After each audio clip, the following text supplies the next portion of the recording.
намын дарга хийдэг хүн парламентын толгой дээр гараа суух юм бол энэ улсын их хурл гэдэг бол тэр намын хурл болж хувирна.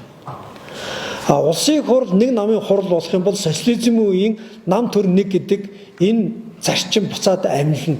Улсын их хурл бол олон намын тогтолцооны цөм байх ёстой. Тэрийг толгой дээр нэг намын дарга гарч суух биш, олон намын даргаыг хуралдаанаа зөв хийж явуулдаг тэр тогтолцоонд оруулж чадах спикер болох ёстой. Ирэх барьж байгаа намын дарга бодлогоо яриад сөрөг хүчин хийж байгаа намын дарга түүнийг нь шүмжлээд тэр парламентын голд мэтгэлцдэг байх ёстой. Та бүхэн сая анзаарсан бол улсын их хурлын цаг гээд ерөнхий сайд мэдээлэл өгдөг байсан цагийг бидээс мэтгэлзээний цаг болгож хувирсан.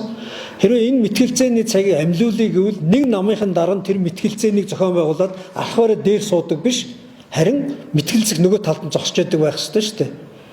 Энэ зарчмыг амлиулахад садаа болох нэг зүйлийг арчсан нам одоо дэмжихгүй.